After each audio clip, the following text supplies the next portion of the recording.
ಥೈಲ್ಯಾಂಡ್ನ ಪಟಾನ್ನಲ್ಲಿ ನಡೆದ 2025 ಸಾಲಿನ mister and Mrs world pro ಮತ್ತು ಏಷ್ಯನ್ ಚಾಂಪಿಯನ್ಶಿಪ್ ಬಾಡಿ ಬಿಲ್ಡಿಂಗ್ನಲ್ಲಿ ಕರ್ನಾಟಕದ ನವೀನ್ ಅಪ್ಪು ವಿಶ್ವ ಚಾಂಪಿಯನ್ಶಿಪ್ ವಿಜೇತರಾಗಿ ದೇಶಕ್ಕೆ ಹೆಮ್ಮೆ ತಂದಿದ್ದಾರೆ.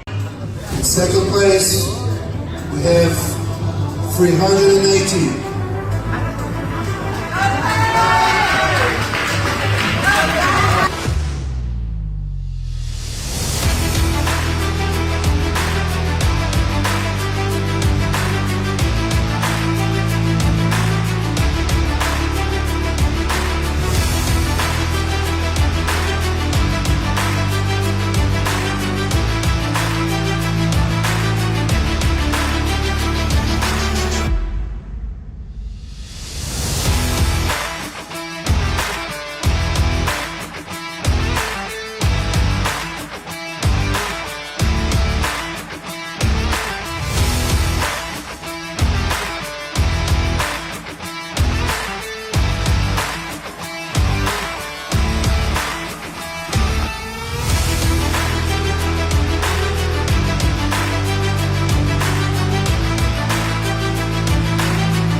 United world sports and fitness federation ಆಯೋಜನೆಯಡಿಯಲ್ಲಿ ನಡೆದ ಏಷ್ಯನ್ ಚಾಂಪಿಯನ್ಶಿಪ್ ಮತ್ತು ವರ್ಲ್ಡ್ ಚಾಂಪಿಯನ್ಶಿಪ್ ಎರಡರಲ್ಲೂ ಪ್ರಥಮ ಸ್ಥಾನ ಪಡೆದುಕೊಳ್ಳುವ ಮೂಲಕ ನವೀನ್ ಅಪ್ಪು ಈ ಸಾಧನೆ ಮಾಡಿದ ಮೊದಲ ಕನ್ನಡಿಗರೆನಿಸಿಕೊಂಡಿದ್ದಾರೆ. 90+ ಕೆಜಿ ವಿಭಾಗದ ಬಾಡಿ ಬಿಲ್ಡಿಂಗ್ ಮತ್ತು 11 ವಿವಿಧ ದೇಶಗಳ ಬಾಡಿ ಬಿಲ್ಡರ್ಗಳನ್ನ ಹಿಂದಿಕ್ಕಿ ಈ ವಿಶೇಷ ಸಾಧನೆ ಮಾಡಿದ ಮೊದಲ ಕನ್ನಡಿಗ ಅನ್ನುವ ಶ್ರೇಯಕ್ಕೆ ಭಾಜನರಾಗಿದ್ದಾರೆ. ಈ ಸಂದರ್ಭದಲ್ಲಿ ಬಾಡಿ ಬಿಲ್ಡರ್ ನವೀನ್ ಅಪ್ಪು ಕುಟುಂಬ ಹಾಗೂ ಸಮಾಜ ಸೇವಕರಾದ ಬನ್ನೇರುಘಟ್ಟ ಅನಿಲ್ ನಿರಾಣಿ ಸೇರಿದಂತೆ ಸ್ನೇಹಿತರು ಭಾಗಿಯಾಗಿದ್ದರು.